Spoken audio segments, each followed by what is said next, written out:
예. 이제 여러분 모순이라고 하는 이제 말 잘 알잖아요. 그래서 이렇게 절대적인 방패가 있었잖아요. 절대적인 방패. 그래서 어떤 창으로 찔러도 다 막아내는 방패. 또 절대 창이 있었잖아요. 어떤 방패도 다 이렇게 뚫는 그런 창. 그러면 그 절대 방패와 절대 창이 부딪혔다. 그러면 어떤 일이 벌어질까요? 모순이잖아요, 모순. 그러니까 뭔가 절대적인 두 가지의 성격이 부딪힐 때 갈등을 일으킬 때 이제 모순을 일으키잖아요. 그런데 우리 하나님의 성품은 다 절대적입니다. 하나님은 절대적으로 공의로우시잖아요. 근데 하나님은 절대적으로 사랑이시잖아요. 근데 절대적으로 공의로우시고 절대적으로 사랑이신 하나님의 그 절대적인 두 성품이 부딪힐 때 마치 모순처럼 보입니다. 근데 모순이 아니죠. 그런데 이 모순처럼 보이는 그 하나님의 그 성품, 이걸 하나님은 어떻게 해결하셨을까요? 십자가잖아요. 십자가. 그래서 십자가를 통해서 하나님은 이걸 해결하셨어요. 우리는 이거를 알고 있죠. 우리 이거를 익히 알고 있습니다. 이걸 익히 알고 있는데요. 우리는 조금 더 깊게 알고자 합니다. 우리는 좀 깊이를 추구해야겠습니다. 우리의 신앙은 깊이를 추구하지 않으면 도태되거든요. 깊이를 추구해야지만 더욱더 풍성히 깨닫고 하나님을 사랑하게 되니까요. 깊은 지식이 없으면은 정말 하나님을 사랑하는 것도 자라나지 않습니다. 신앙도 성숙하지가 않습니다. 그래서 그 자리에 막 맴돌다가 결국 자기가 원래 가지고 있던 것마저도 다 까먹게 되는 거죠. 그래서 우리가 이 세상에 살 동안에 이 세상에 이제 100세 시대니까 한 100여 년 정도 살 동안에 끊임없이 우리는 하나님을 깊이 있게 알고자 해야 돼요. 그래서 하나님을 더욱더 사랑하셨으면 좋겠습니다. 우리가 이런 깊이 있는 십자가의 지식을 위해서 어디서부터 출발하면 좋을까요? 십자가의 공개적인 성격, 조금 어렵죠. 십자가의 공개적인 성격에서부터 우리가 출발하려고 합니다. 십자가는 일종의 광고판이라고 해서 광고판, 게시판. 십자가는 일종의 거룩한 게시판이요, 거룩한 광고판이다. 제가 몇 주 동안에 이렇게 말씀을 드렸습니다. 하나님은 십자가를 통해서 공개적으로 하나님의 뜻을 광고하시기를, 알리시기를 원하신 거예요. 그래서 바울 사도는 이런 말들을 사용하고 있습니다. 어떤 말들이냐면 세우셨다라고 하는 말들, 나타내려, 나타내사. 이 세우셨다라고 하는 말은 확실히 알게 하셨다, 이런 뜻이죠.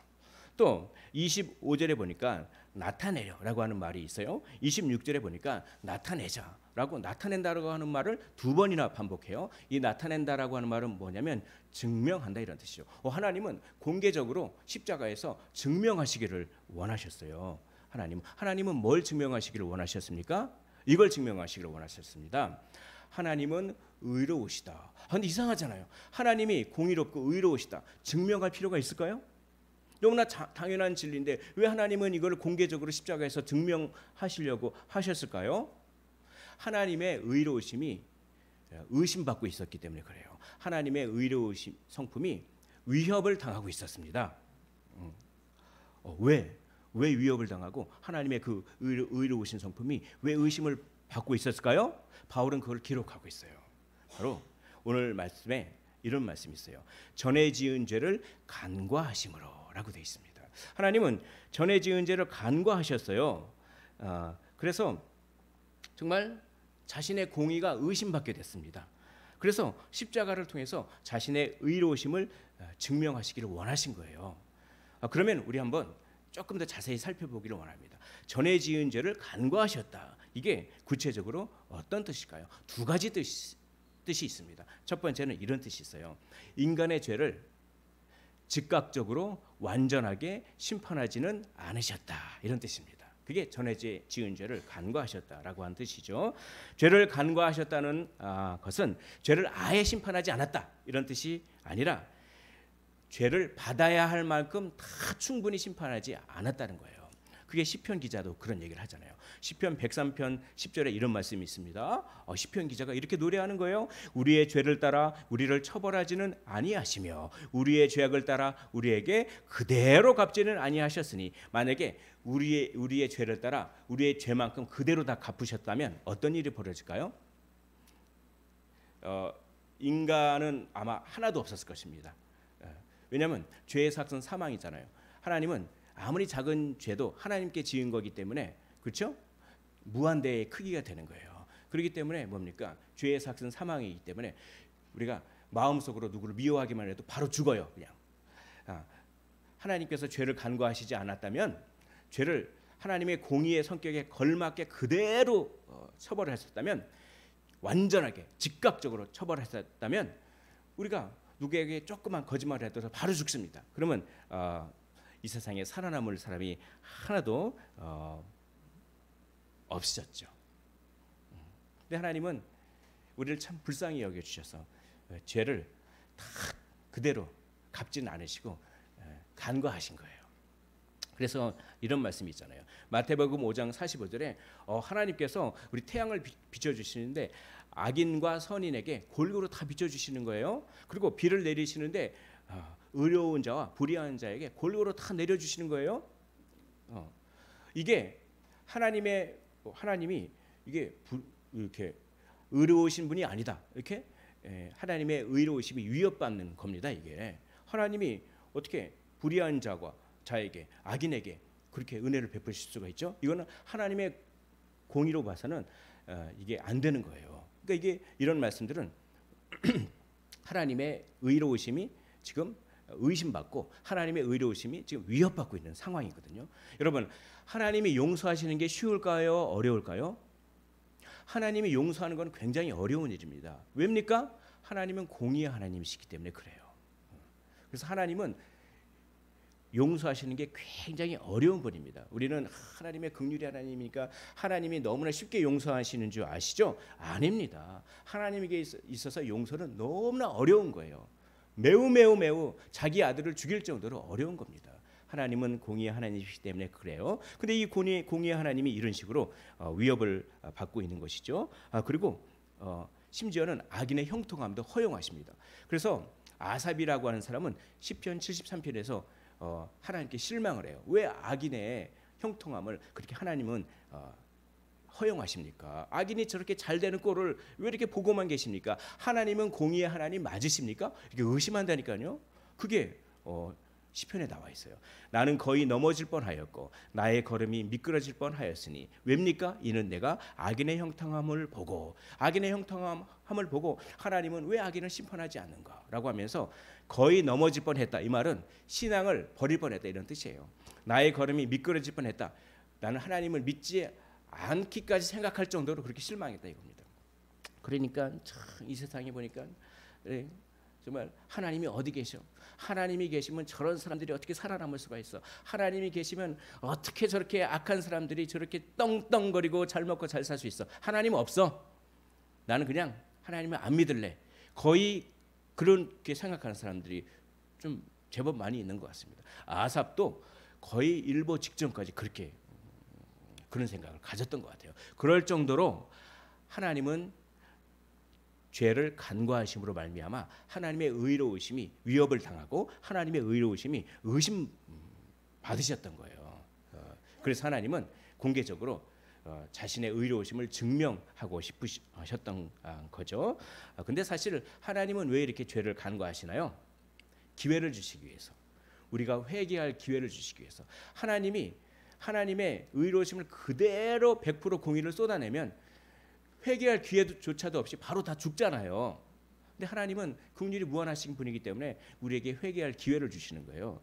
근데 그 회개할 기회를 잡지도 못하고 그냥 하나님이 주시는 그 회개의 기회를 그냥 하나님을 멸시하는 데 쓰고 그거를 사도 바울이 얘기합니다. 그래서 로마서 2장 4절에 보니까 혹 내가 하나님의 인자하심이 너를 인도하여 회개하게 하심을 알지 못하여. 하나님이 인자하시기 때문에 회개할 기회를 주기 때문에 즉각 심판을 하지 않는데 그걸 오히려 멸시해가지고 하나님이 없는 것처럼 여기고 그러느냐? 이게 꾸짖고 있는 거죠. 하나님께서 죄를 간과하시는 것은 이렇게 우리에게 죄를 회개할 기회를 주시는 건데 참 완악한 우리는 그것도 모르고 그냥 하나님이 어디 있어 그러고 막 하나님이 있으면 뭐 그렇게 돼 하면서 하나님이 없으니까 그냥 나도 내 마음대로 살자. 하나님의 죄를 간과하신다라고 하는 것은 이렇게 이런 뜻이 있는 것이죠. 근데 또 다른 뜻이 있습니다. 자, 두 번째 뜻이 이겁니다. 구약의 제사는 죄를 완전히 해결할 수 없다, 이런 뜻입니다. 구약의 제사는요, 죄를 완전히 해결할 수 없다. 이게 하나님께서 죄를 간과하신다, 이런 뜻이죠. 오늘 말씀을 보십시오. 오늘 말씀을 보면 이런 말씀이 있습니다. 전에 지은 죄를 간과하신다, 이런 뜻이죠. 여기서 전에 지은 죄라 할 때 이 전에라고 하는 말이 우리의 과거의 죄라기보다는 옛 언약 시대를 말해요. 옛 언약 시대. 그러니까 구약 시대죠. 하나님은 옛 언약 시대에서는 죄를 간과하셨습니다. 왜 간과하셨을까요? 간과하실 수밖에 없었어요. 왜냐하면 옛 언약의 제사는 죄를 완전히 없애지 못했거든요. 그러니까 죄를 간과하실 수밖에 없는 겁니다. 여러분, 소와 양과 염소의 피를 제단에 막 뿌리잖아요. 제사 드릴 때. 그 피를 뿌릴 때 어떤 일이 일어났을까요? 속죄가 일어납니다. 속죄가 일어나요. 그런데 속죄가 완전한 속죄가 아니에요. 단지 육체를 정결하게 할 뿐입니다. 그래서 히브리서 9장 13절에 이렇게 나와 있죠. 염소와 황소의 피와 및 암송아지의 죄를 부정한 자에게 뿌려 그 육체를 어떻게 합니까? 정결하게 하여. 육체만 정결하게 할 뿐이에요. 구약 제사는 그렇다는 거죠. 양심을 죽은 행실에서 깨끗하게 하지는 못합니다. 그러니까 죄를 완전히 씻어버리는 것은 아니라 죄를 그냥 덮어주는 정도밖에 안 돼요. 그래서 온전한 제사가 아니니까 어떡합니까? 제사를 계속해서 되풀이할 수밖에 없죠. 히브리서 9장 25절에 이렇게 말씀합니다. 대제사장이 해마다 다른 것의 피로써 성소에 들어가는 것 같이 자주 자기를 드리려고. 자주 드립니다. 한 번만 드리면 안 되잖아요. 한 번만 드려서 끝나는 게 아니잖아요. 그냥 부족하니까 거듭거듭 제사를 드릴 수밖에 없는 거예요. 왜냐하면 양심의 문제를 해결하지 못하니까. 그러니까 이 구약 제사는 이렇게 부족하기 때문에 하나님께서는 구약 제사를 드려도 자기 성에 차지가 않아. 그러니까 어떡합니까? 죄를 간과하실 수밖에 없습니다. 그러니까 하나님께서는 그런 짐승의 피가 뿌려졌어도 여전히 하나님의 마음에는 진노가 어떻게 합니까? 일어나는 거예요. 일어나는데 하나님께서는 진노를 꼭 누르고 계세요. 꼭 누르고 계시는 거예요. 진노를 다 쏟으시는 건 아니죠. 그렇게 진노를 억제하고 있다. 이거를 사도 바울은 이렇게 얘기합니다. 25절에 보십시오. 이렇게 되어 있습니다. 하나님께서는 길이 참으시는 중에. 이건 뭡니까? 구약 제사를 아무리 드려도 구약 제사가 완전하게 죄를 속하지 못하니까 구약 제사를 드려지는 걸 보면서도 하나님의 진노는 계속 일어나는 거예요. 그렇지만 그 진노를 다 쏟아내면 안 되잖아요. 그럼 사람들이 다 죽잖아요. 그러니까 그냥 자신의 진노를 꽉 억눌러 가지고 길이 참으신다. 이게 죄를 간과하신다라고 하는 그런 뜻인 것이죠. 이렇게 옛 언약 시대에서는 하나님께서 마땅히 쏟아야 할 진노를 억제하고 계십니다. 이것이 바로 죄를 간과한다라고 하는 것의 또 다른 뜻이에요. 자, 죄를 간과한다라고 하는 것이 두 가지 뜻이 있었죠. 첫 번째는 뭐였습니까? 하나님께서 즉각적으로 완전한 심판을 하지는 않으셨다. 왜? 회개의 기회를 주기 위하여. 또 죄를 간과하신다. 또 무슨 뜻이 있었죠? 구약의 제사로는 완전한 속죄를 이룰 수 없다. 그래서 죄를 하나님의 진노를 꼭 억누르고 억제하고 계신다. 이게 두 가지의 뜻입니다. 하나님은 이렇게 공의로우신 하나님께서 죄를 간과하셨기 때문에 하나님의 공의가 위협을 받는 문제가 생겼어요. 그 문제를 하나님은 어떻게 해결하셨습니까? 우리가 잘 알고 있죠? 바로 아들을 화목제물이 되게 하심으로써 해결하셨습니다. 아들을 화목제물. 이 화목제물이라고 하는 말은 무슨 말입니까? 화목제물이라고 하는 말은 하나님께서 진노를 진정시킨다. 그러니까 하나님께서 이 화목제물에다가 자기의 화를 다 그냥 풀어내는 거예요. 그래서 화가 달래지는 것을 화목제물이라고 하는 거죠. 그래서 화목제물은 자기 아들을 죽이심으로써 하나님의 진노를 진정시킨다. 그런 뜻입니다. 하나님은 단지 아들을 죽이시기만 하지 않으셨습니다. 하나님은 자기 아들을 죽이실 뿐만 아니라 아들에게 있는 화를 다 쏟아내신 것이죠. 그런데 이 하나님께서 자기 아들에게 진노를 쏟아내셨는데 어떤 진노를 쏟아내셨습니까? 옛 언약 시대에 억제했던 그 진노, 그렇죠? 그 구약의 제사를 드릴 때 하나님의 화가 제대로 풀어지지가 않으니까 그 화를 꾹 눌러 참고 있었던 거예요.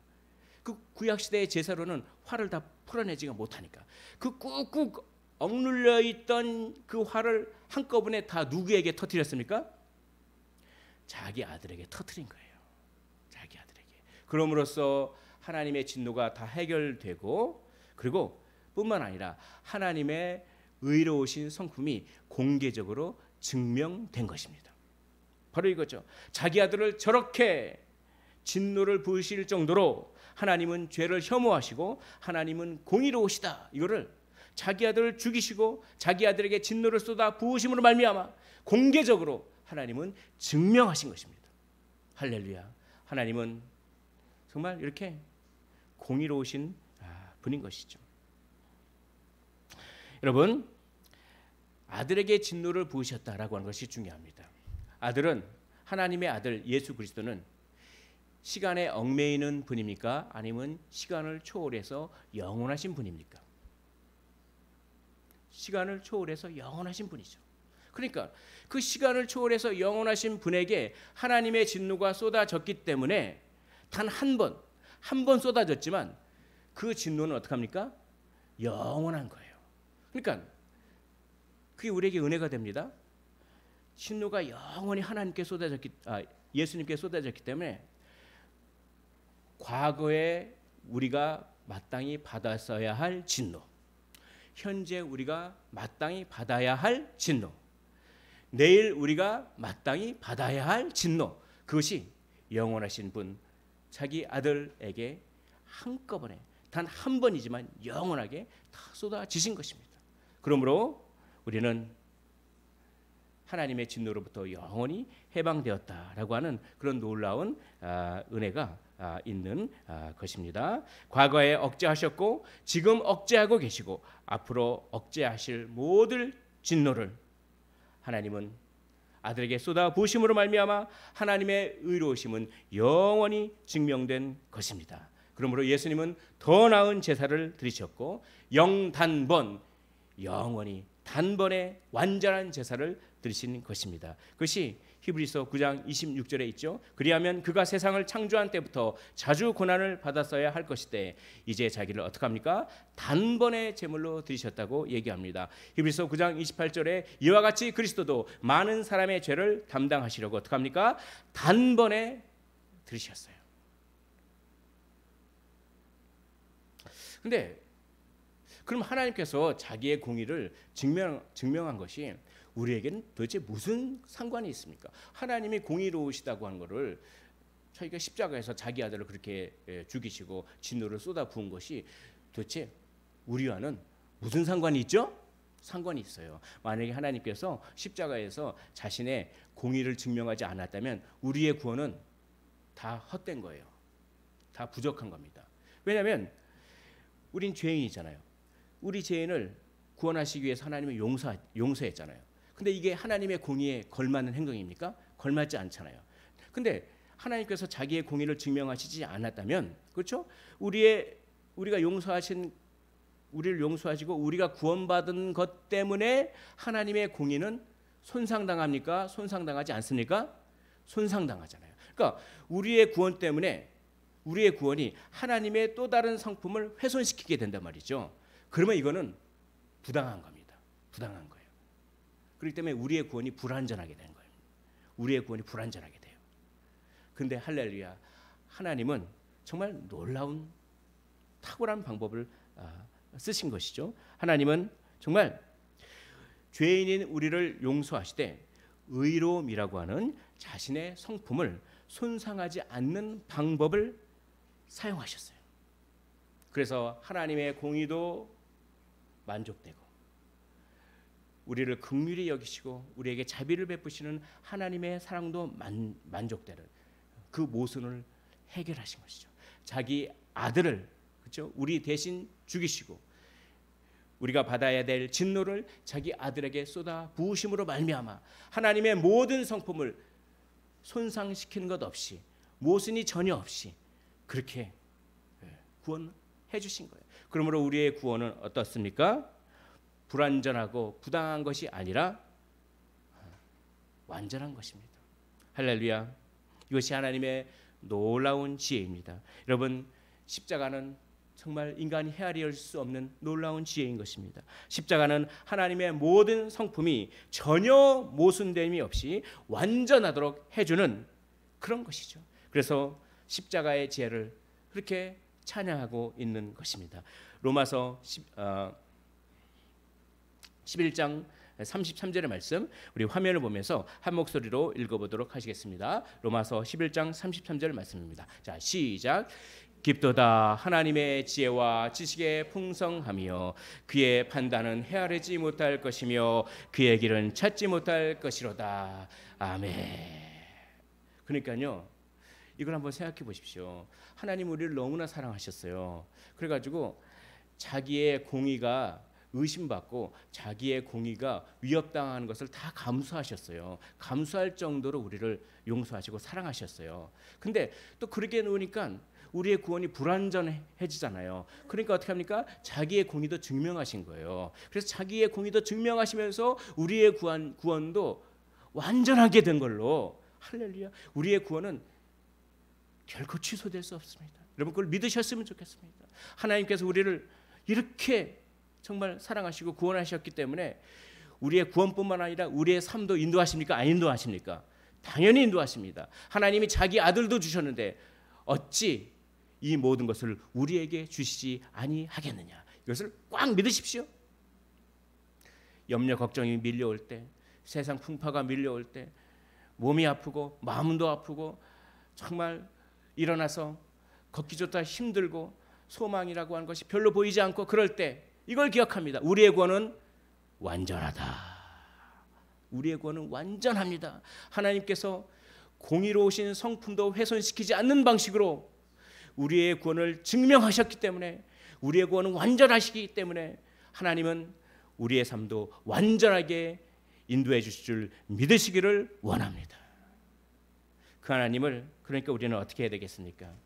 우리 하나님을 찬양했으면 좋겠습니다. 오늘 십자가가 무엇인가를 우리가 더 깊게 생각해 보았습니다. 십자가는 하나님의 자기 변호입니다.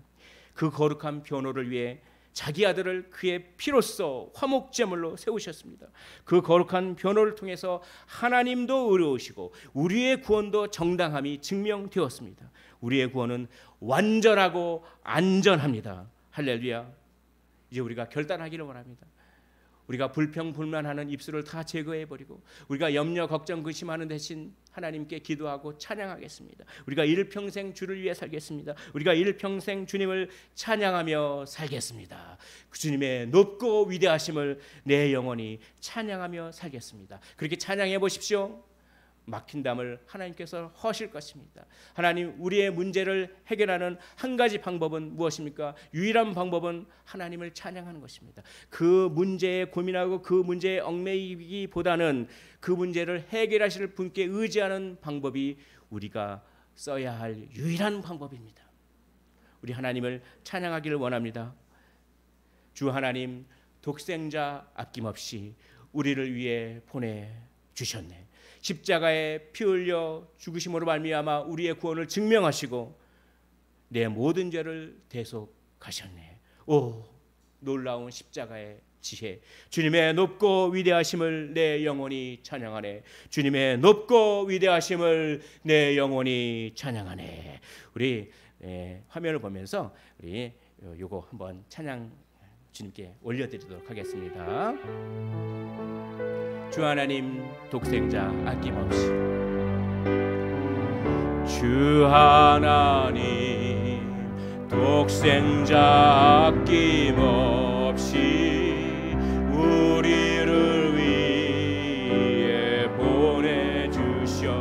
십자가에 피 흘려 주고 우리의 구원을 증명하셨습니다. 내 모든 죄를 애석하신 주님의 높고 주님의 높고 위대하 내 영혼이 찬양합니다. 내 영혼이 찬양하네. 주님의 높고 주님의 높고 위대하 내 영혼이 찬양